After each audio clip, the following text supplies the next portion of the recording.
Start. अध्यक्ष महोदय, प्रारंभ में केंद्रीय मंत्रिमंडल में कुछ भी मतभेद रहा हो, परंतु यह खुशी की बात है कि उसने शिक्षा के मामले में एक राष्ट्रीय नीति स्वीकार कर ली है। भले ही शिक्षा को संविधान की समवर्ती सूची में न रखा गया हो और इसके संबंध में निर्णय करने का एकमात्र अधिकार राज्यों को दिया गया हो, परंतु केंद्र द्वारा इस विषय में एक राष्ट्रीय नीति का स्वीकार किया जाना इस बात का सबूत है कि अधिकारों के झमेले में न पड़कर शिक्षा के राष्ट्रीय महत्व को अब स्वीकार कर लिया गया है।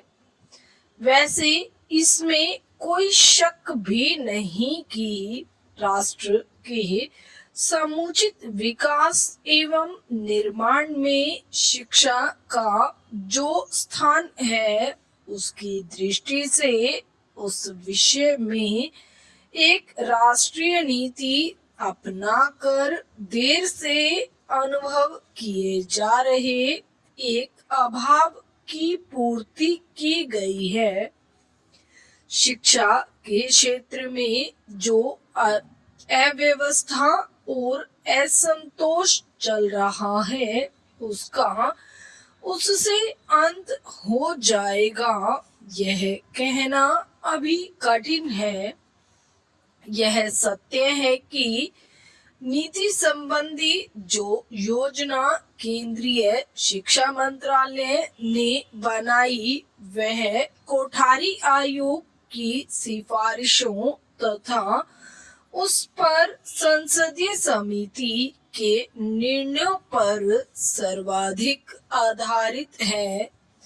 यह भी सही है कि इस संबंध में राज्यों से भी परामर्श लिया गया है, परंतु इस बात की कोई गारंटी नहीं है कि संसद द्वारा उसे स्वीकार कर लेने के बाद भी उस पर अमल शुरू हो जाएगा।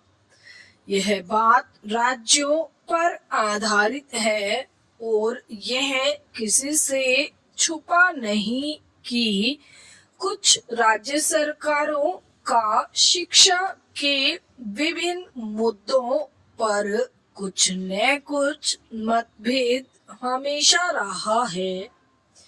ऐसी सूरत में शिक्षा विषयक मुद्दों की घोषणा के बाद भी उस पर अमल की गारंटी तभी संभव हो सकती है जब शिक्षा केवल राज्यों का विषय न होकर केंद्र का भी विषय होता तथा केंद्र का उस पर पूरा नियंत्रण होता।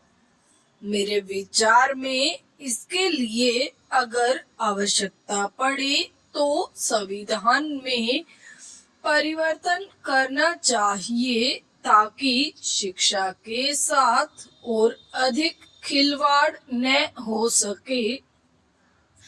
अब तो संसद सदस्यों को विभिन्न दलों की संसदीय समिति का बल भी प्राप्त है।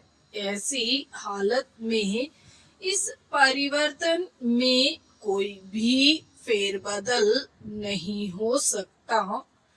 अब तक केंद्र और राज्यों की ओर से शिक्षा पर काफी व्यय किया जा रहा है, लेकिन इससे विशेष लाभ नहीं हो रहा क्योंकि शिक्षा में दोहरी व्यवस्था चल रही है।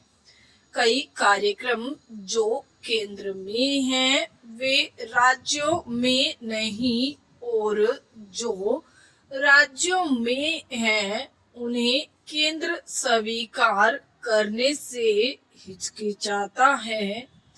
ऐसी दिशा में शिक्षा के संबंध में कोई राष्ट्रीय नीति स्वीकार करना निहायत जरूरी है। यह केवल केंद्र ही कर सकता है। मेरा निवेदन यह है कि इसे जल्दी से जल्दी किया जाए। इसके लिए केंद्र सरकार को यह देखना होगा कि कुल मिलाकर देश की आर्थिक स्थिति कैसी है, उसे ध्यान में रखकर शिक्षा के मद पर कितने प्रतिशत खर्च करना संभव हो सकेगा और फिर उससे शिक्षा क्षेत्र में क्या उन्नति संभव है।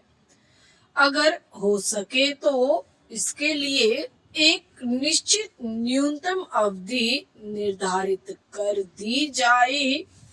इस समय राष्ट्र के पास धन की कमी हो सकती है, परंतु इस बात से कोई इनकार नहीं कर सकता कि भारत जैसे विशाल देश की निरक्षरता को समाप्त करने के लिए यह अत्यंत आवश्यक है कि शिक्षा के मद पर अधिक से अधिक व्यय किया जाए। क्रांति के बाद रूस में इस मद पर बहुत व्यय किया गया था और आज भी वह राष्ट्रीय आय का एक उल्लेखनीय भाग इसमें लगा हुआ है। विराम।